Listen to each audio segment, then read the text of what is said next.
Bonjour et bienvenue sur votre chaîne d'information Journal d'Afrique. Si vous êtes nouveau, n'oubliez pas de vous abonner pour ne plus rien manquer car l'information vous donne accès au monde. La cérémonie de passation de service entre Sédou Mbombo Njoya et l'ex-capitaine des Lions indomptables a eu lieu hier lundi 17 janvier 2022 au siège de la Fédération camerounaise de football. Eto'o prend officiellement le pouvoir. Cérémonie brève et sobre. Le passage du flambeau entre le président sortant de la FECAFOOT et Samuel Eto'o, son successeur, ne s'est pas encombré de protocoles, de mobilisation particulière et de flonflon comme c'est généralement le cas en pareilles circonstances. C'est à une passation de service tout en douceur que les deux hommes ont eu droit en fin de matinée, soit quelques heures seulement avant le match Cameroun-Cap-Vert comptant pour la troisième et dernière journée de la phase de poule de la CAN Total Energies. Longtemps attendu, ce rituel n'a pu se réaliser au lendemain des joutes électorales du 11 décembre dernier en raison des agendas hyper chargés des deux hommes. Fort heureusement, ils ont enfin pu trouver une date dans le calendrier de ce mois de Cannes pour en finir avec ce dossier qui suscitait déjà des inquiétudes non sans faire des gorges chaudes dans les rangs de certains mordus de foot.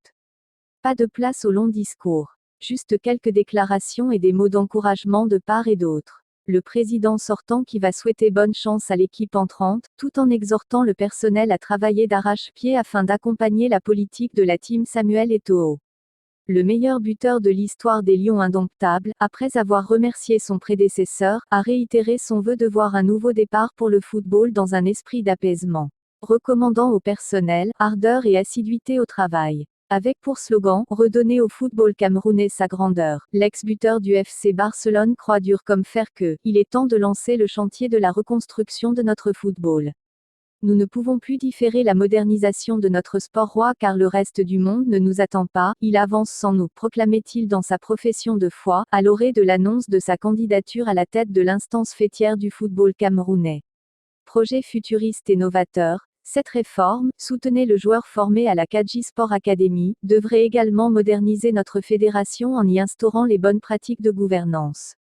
Soyons cohérents, il vous souvient qu'il y a 3 ans, j'ai soutenu un projet dont les promesses me paraissaient dignes d'intérêt pour l'avenir de notre football.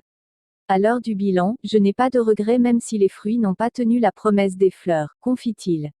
En revanche, poursuit-il, il est important de partir de cette déception pour un changement maîtrisé et mieux encadré, suffisant pour prendre l'engagement de présenter à l'approbation des délégués élus, un projet futuriste et novateur.